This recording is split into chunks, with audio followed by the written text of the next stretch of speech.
put a full attack on our country, on our province, and we had no federal government. So compared to now, we had uncertainty, and we were out there saying, oh, Canada's great, and this is the reason you should make a trade deal, and we didn't know the rules. Well, we learned the rules with President Trump. There are no rules with President Trump.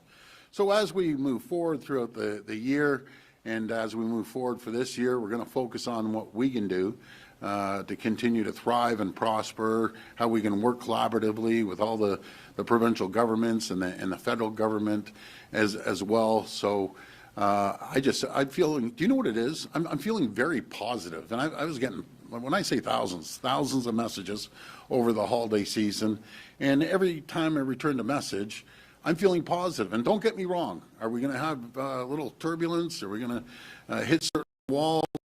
Yeah, we are as a country, we are as a province, but we're going to just keep moving forward. And it kind of reminded me of the pandemic.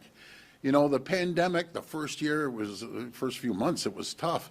And then all of a sudden, Ontario just came together, as we're doing right now, and putting political stripes aside, working with other parties, the federal Liberals too, and we just start moving. And I can feel it. I can really feel it out there that we're going to have a very positive 2026. But that's without saying that there's going to be bumps, but we're going to get through them. You know, we have an important mandate, and that mandate is to protect the people of Ontario from the uncertainty, as I said, in the upheaval that President Trump caused. But we're going to focus on what we can do, and we're doing it. Collectively, by the way, when I say we, I'm talking all Ontarians, not the government, but everyone putting, you know, the rubber to the road. We're delivering on that mandate that we got elected by building the most competitive, resilient, and self-reliant economy in the entire G7. And last year alone, despite ongoing economic uncertainty, Ontario welcomed nearly $28 billion of investments. I'm going to repeat that, $28 billion of investments, creating nearly 57,000 new jobs. And again, that's all the companies out there, everyone working together. My #1 salesperson, Vic Fideli, he's all over the world. And when I talked to him over the holiday, I talk to him every day, but he said, Premier, we have just endless amounts of companies that are going to be investing anywhere from tens of millions to hundreds to billions of dollars. So that's good news. These investments, they're the result of our pro-business and pro-worker policies. We've lowered the cost of doing business in Ontario by over $12 billion each and every single year. We've never raised a tax, and I will never, ever raise a tax. We've actually lowered them. In fact, we've cut taxes, and we'll continue to do so. We're investing billions in skills training, and we've already trained more than 750,000 workers. Think of that. In every single sector you can think of, 750,000 people have been trained. Over 100,000 of those people have found employment, which is great, and help them take home a bigger paycheck at the end of the day. Now in 2026 will bring its own unique challenges. Until they're concluded, CUSMA renegotiations will continue to bring uncertainty to Canada's economy. But I have full confidence in Team Canada. We're all working together.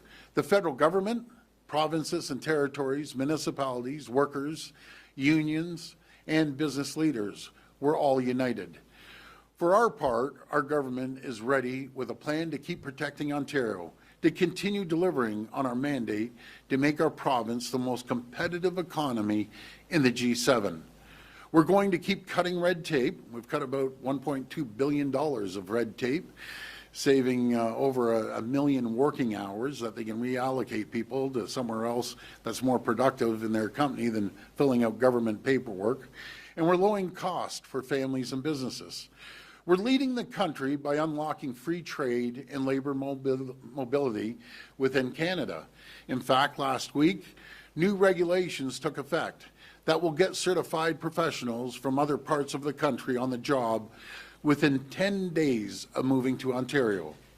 We're fighting to defend every job with financial supports to retool, reshore, and retrain, and to pivot to new products, new markets, and new customers. At the same time, we're creating new job opportunities for workers by investing in and supporting growth-ready sectors. I'll give you examples, like the critical minerals, nuclear, life sciences, and defense. Later this year, we will have shovels in the ground building the roads to the Ring of Fire, 3 years ahead of schedule. Thanks to the arrangements we signed with the First Nations, they were historic. I just want to thank the Martin Falls, Webequie, and Arrowland for the incredible opportunity to work together. And I also want to thank the federal government. These roads will unlock Ontario's new mining opportunities in a region with the largest critical mineral reserves in the entire world, and adding about $22 billion to Ontario's economy and creating over 72,000 new jobs. We have a mining conference called PDAC, and it's the largest in the world, so we're going to be seeing everyone come to Toronto, and it's impressive. If you have a chance to go down there, by all means, head down there. We're also securing Ontario's place as a global nuclear energy superpower by upgrading our existing nuclear power plants, building the first small modular reactors in the G7, and building the first large-scale nuclear facilities in decades. Ontario's nuclear build-out is the most ambitious in the Western world. It will create 150,000 new jobs and add hundreds of billions to our economy. And we saw that when we went down to New York, and they're talking about building 1,000 megawatts. We're talking 16,000 megawatts. That's enough power to power 16 million homes. So it's just staggering what we're doing in nuclear energy. We're investing more than $200 billion in highways and transits, hospitals and infrastructure so we can keep workers on the job. That includes major projects like the 413, the Ontario line, and the Bradford Bypass, all of which will hit major construction milestones this year. We're also continuing to make record investments in healthcare, education, and other services. This includes our $2.1 billion primary care action plan, and I want to thank Sylvia Jones for heading this up, but Dr. Jane Philpott, which is doing a great job, which they've already connected over 300,000 people to primary care over the past year. We're also investing $6.4 billion to build and upgrade 58,000 long-term care spaces with homes for 25,000 residents already under construction or complete, and across more than 150 projects on long-term care. That number always amazes me. I know people are concerned about President Trump's tariffs and the economic uncertainty they're creating, but I also want the people of Ontario to know that I will keep fighting to protect their jobs and protect our province no matter what. We have a mandate to protect Ontario and the year ahead. We will continue getting it done. And I just want to go back to our last press conference. I think there was 4 days. We had an incredible announcement in Niagara Falls. That went right around the world. It went out to Las Vegas. Companies are coming. They want to invest. And I want to thank all the mayors that are pushing this forward in the Niagara region. And then we're bidding on the defense, the Global Defense Bank. You know, companies will be investing banks will be investing $500 to $600 billion in the defense bank. It's creating 3,500 jobs, and there's going to be over 40 countries involved. So I always say that's equal to like 5, 6, 7 Olympic bids, and we need to land this because there's going to be all sorts of defense companies. We already have close to 500 defense companies right here in Ontario, and they're all going to be visiting and coming from all over the world. That is absolutely massive. And then I went up to Ottawa, had a meeting with the Prime Minister, and we really focused on expediting permits as quickly as possible, not duplication. We doing one EA, they're doing one EA. So that stopped. Now that's why we're able to get the road to the Ring of Fire with collaboration with the First Nations 3 years earlier. And then we went to New York, and New York Power Authority made an agreement with the governor, and that was a ripple effect. So that was really the last announcement for those 4 items alone. But make no mistake about it, throughout the holidays, I had no holidays. The calls were coming in and fast and furious. So anyways, we're going to get moving. I can't wait. And I just want to thank the people of Ontario. May God bless the people of Ontario. So I've been missing all the media. My heart's been pitter-pattering. And let's get at it.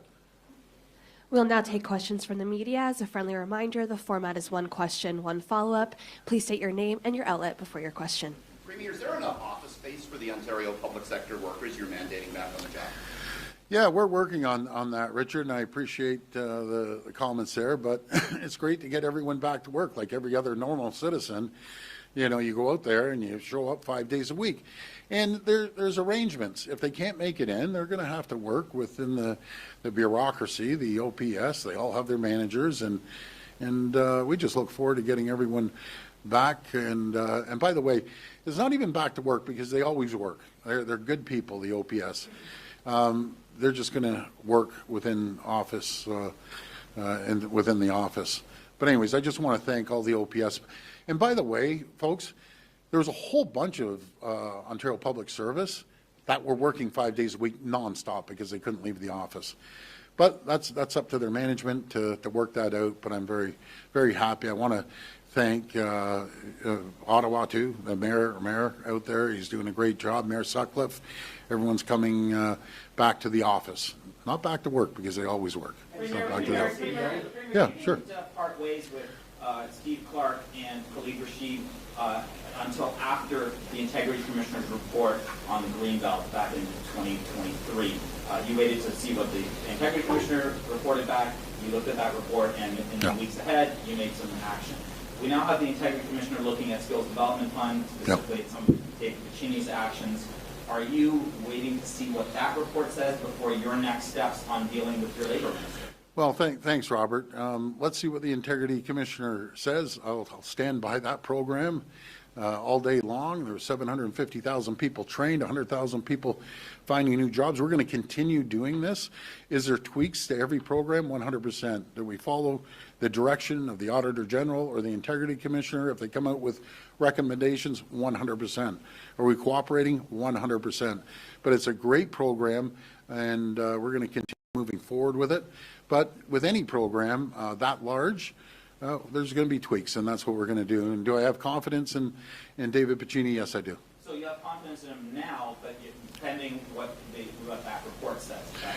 No, I never said that, Robert. I have confidence in him now, and we're cooperating with the Integrity Commissioner. So it's a great program. We're going to continue moving it forward because we got to look at people's lives, and if they have a trade, they have a job for life.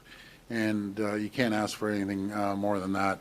And we're going to continue training people for the jobs of the future as well. It's so critical that we focus on the jobs of the future, no matter if it's nuclear or if it's life sciences or healthcare and critical minerals. So that's what I'd be focused on if I were a young person coming out of university and college. I wouldn't recommend taking the basket weaving course that some young people do. Don't do it. Take something that, jobs of the future.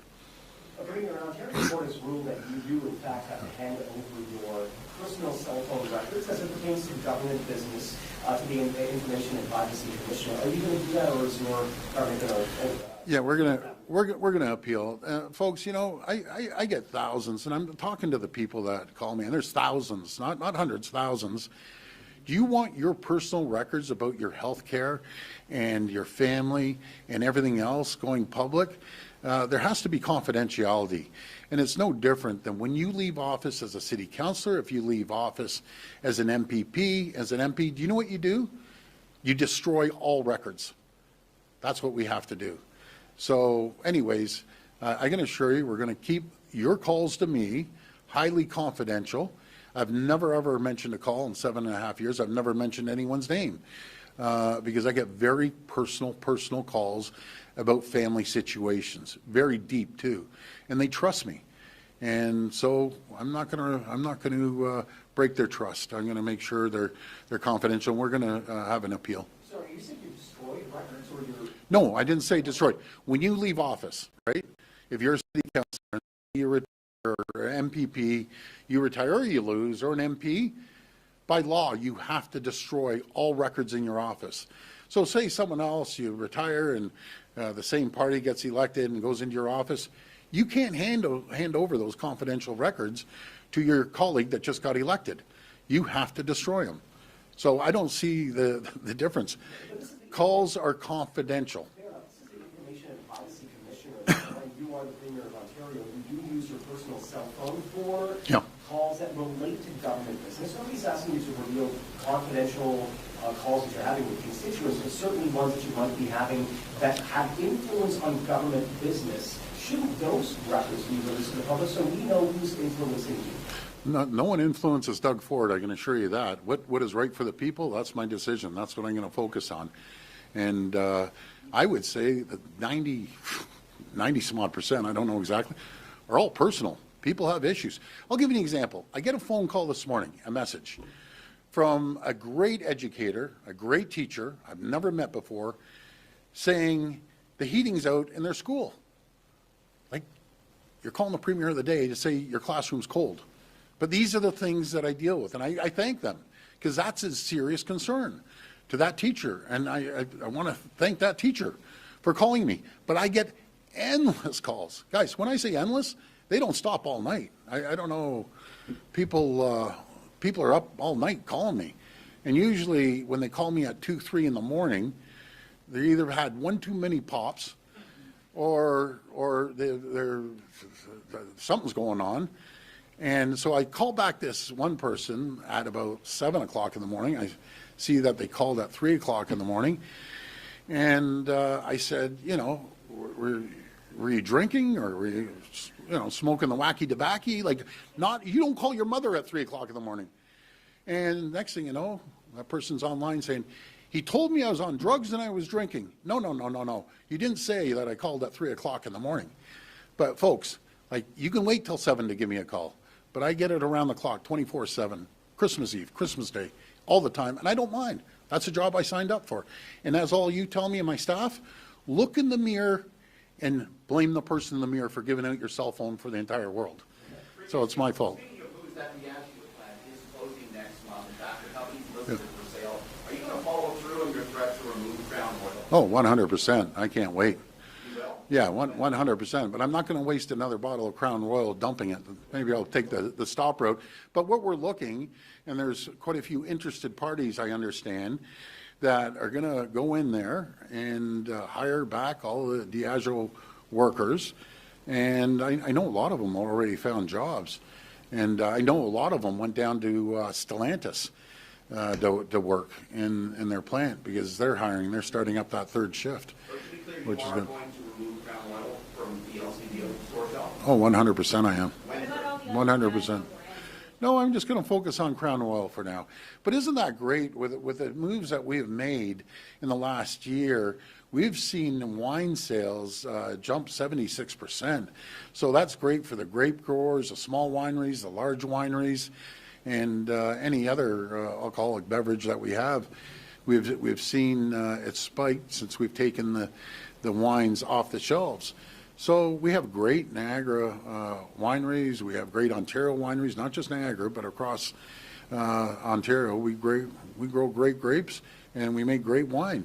So try a bottle of Ontario wine.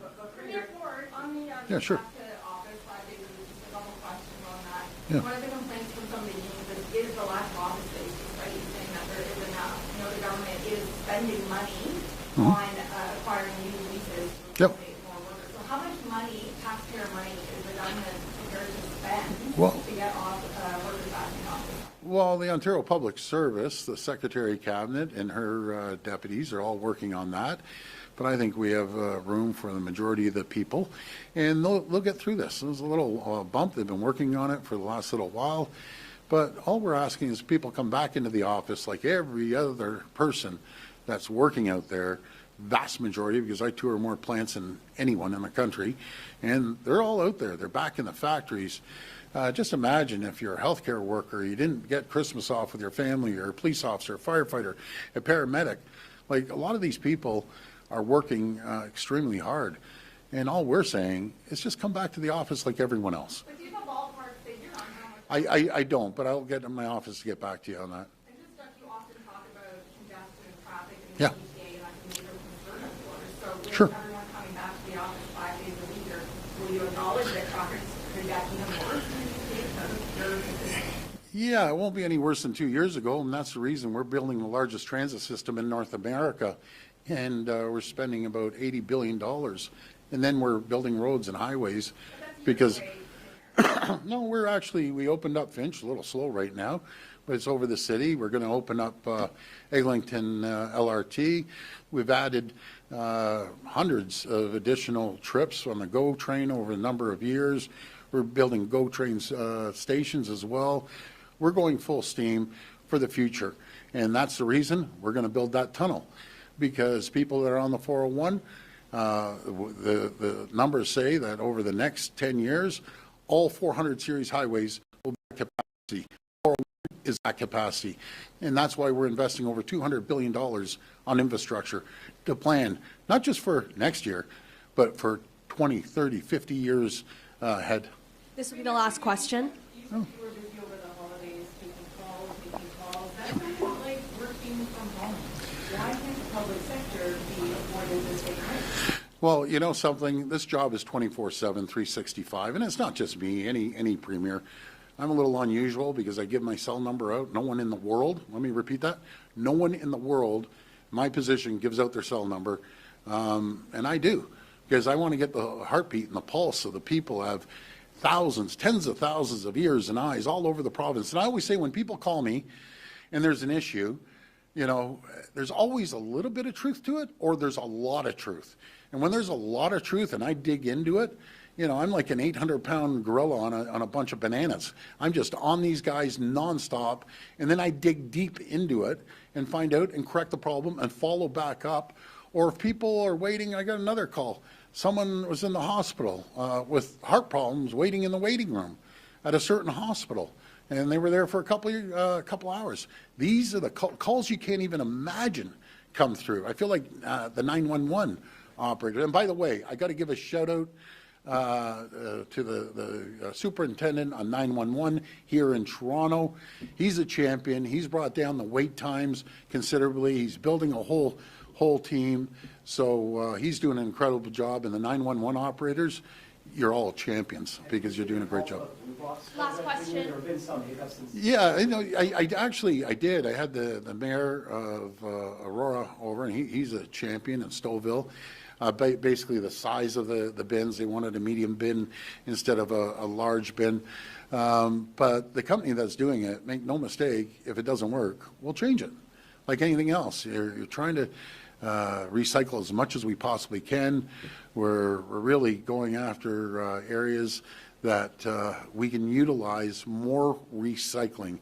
Because I went to recycling plants before and they said, we don't have enough plastic bottles. We don't have enough recycling goods. So that's what we're going to try. And if it doesn't work out, we'll change it. That's with any program we do. We tweak it. And a lot of governments, they dig their heels in. No, they aren't. I don't. Right? If it's not working, plain and simple, let's make the changes, continuous improvement.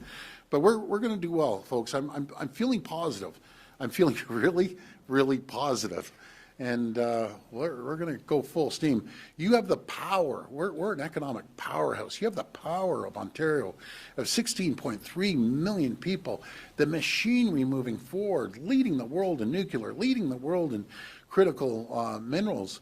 And we have a pro-business government that creates more jobs, more opportunities, more investments. So I just want to thank everyone that's involved. I appreciate it.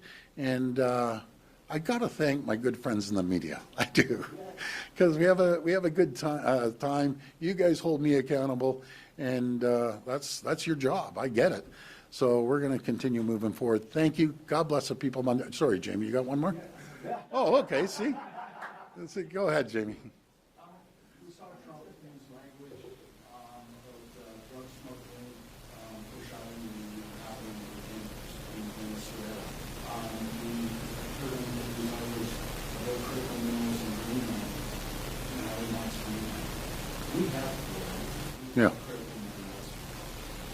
He has spoken about wanting to expand. Yeah. It's not going to frighten me. It shouldn't frighten anyone in Canada. What he should be focusing on getting a deal done. We're their number one customer. They're our number one customer. There isn't a governor, Republican or Democrat, senator or congressperson that doesn't agree. You can't unscramble an egg that's been around and integrated for decades. You got to make the omelet larger. And that's what we're going to do. But I'm not going to worry about President Trump. I'm going to worry about what we can do, how we can diversify our trade around the world and start shipping more goods and products in our energy, the small modular reactors, for example. Stephen Lecce is just knocking it out of the park with that, and the critical minerals. Ship them around the world. Let's not be so reliant on one country. If there was one thing, only one thing, President Trump has done good for Canada, he woke us up. He woke us up and he's united us. So that's the best thing President Trump could have ever done. And we're going to go full steam, I'll tell you that, just full steam, cutting red tape. We aren't going to take years to get stuff approved. We're going to follow, follow the direction of the advice that we get from stakeholders, from government, but we're going to move like greased lightning. Any other questions? Thank you. Crown Royal is definitely coming off next month. I'm sorry, Crown Royal? You're definitely going to remove it in February, correct? As soon as they close that plant, so you better stock up there, buddy. Richard, I know you like a little rocket fuel every once in a while, so you just go stock up. They're closing the plant. They're going to go, okay, let me hear you out. No, I want to address this. Eventually, you know where they're going. They're going down to Alabama. My good friend Wob Canoe, I love the guy, by the way. They're doing a little production there in Quebec too, but it's all a bunch of BS. It's all going to Alabama. Mark my words. It's going to Alabama. They said they were going to invest in St. Clair, Ontario, $350 million. They pulled the carpet out from underneath us. All I'm saying is, as a business person, if you have your number one customer spending hundreds of millions of dollars, why would you try to hurt that customer? So it's simple as that. It's not going to be produced in Ontario anymore. They're closing the plant after, God knows, decades and generations of work at this plant. We're going to bring new products, new opportunities to that jurisdiction, and we're going to move forward. As simple as that. The message to everyone else, don't try to hurt Ontario, especially if we're your number one customer. You'll be held accountable. But folks, I want to thank you. And no, I love Christia. She's doing a great job, but that's going to be her decision. Does she want to be an MP, or does she want to be, support Ukraine and support them? That's going to be her choice, but I think the world of her. Okay, guys, see you later. Thank you. And we're going to keep working. Thank you.